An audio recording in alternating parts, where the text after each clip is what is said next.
Hi friends எல்லோரும் எப்படி இருக்கீங்க? ஓகே, இது மினி விலாக் 7.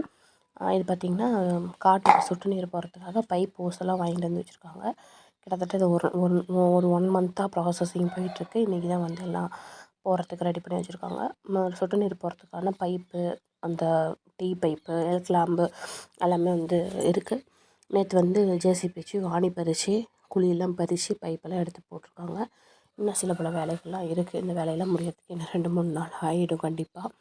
அடுத்தபடி பார்த்திங்கன்னா, இது போட்டோம்னா தான் தண்ணி வந்து கிணத்துல கம்மியாக இருக்குது. அதனால தான் சொட்டு நீர் போடுறோம். ஸோ ஃபுல் வயலுக்கு இங்கேருந்து அந்த கடைசி வரைக்கும் எல்லாத்துக்குமே. இங்கே பார்த்திங்கன்னா நம்ம குட்டி பையன் இருக்கா. ஏற்கனவே நான் 2 ஆட்டை விற்றுட்டேன் கொஞ்சம் ரொட்டேஷன் பண்ணுறதுக்காக. அடுத்து அப்படியே அவனுக்கு ஜோடி வந்து சனிக்கிழமை போய் ஒரு ஆடு 2 வாங்கிட்டு வந்து விடணும், குட்டி ஆடு. இது பார்த்திங்கன்னா பைப்பெல்லாம் கீழே போட்டிருக்காங்க.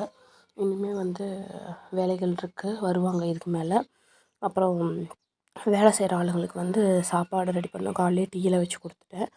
இப்போ வந்து சாப்பாடு ரெடி பண்ணிக்கிட்டு இருக்கேன். ஒரு பக்கம் ரெடி ஆகி வச்சுருக்கேன். பைப் பார்த்திங்கன்னா இவ்வளோ தூரம் பறித்து போட்டிருக்காங்க. இதில் தான் தண்ணி போகும். ஸோ அது எல்லாமே ஃபினிஷ் ஆன வாட்டி உங்களுக்கு நான் வந்து காட்டுறேன் எப்படி அப்படின்னு சொல்லிவிட்டு. இங்கே பார்த்திங்கன்னா சாப்பாடு குக்கர் நிறையா ரெடி பண்ணி வச்சுட்டேன். குக்கர் அப்படியே பொங்கல் மாதிரி பொங்கி வந்துருச்சு குக்கரில் சாப்பாடு நிறையா வச்சதுனால. இந்த பக்கம் வந்து காய் எதுவும் இல்லை, அதனால் சிம்பிளாக தக்காளி சாம்பார் செலவெல்லாம் ஆட்டி ஊற்றி வச்சுருக்கேன். எனக்கு ரொம்ப டயர்டாக இருக்குது அப்படிங்கிறனால சரி ஒரு காஃபி வச்சு குடிச்சிட்டு இந்த விலாகை முடிச்சிக்கலான்ட்டு காஃபி நல்லா ஸ்ட்ராங்காக போட்டு குடிச்சிடலாம் அப்படின்னு சொல்லிட்டு. இந்த வீடியோ உங்களுக்கு பிடிச்சிருந்தால் மறக்காமல் நம்மளோட சேனலை சப்ஸ்கிரைப் பண்ணி சப்போர்ட் பண்ணுங்கள் ஃப்ரெண்ட்ஸ். பாய்.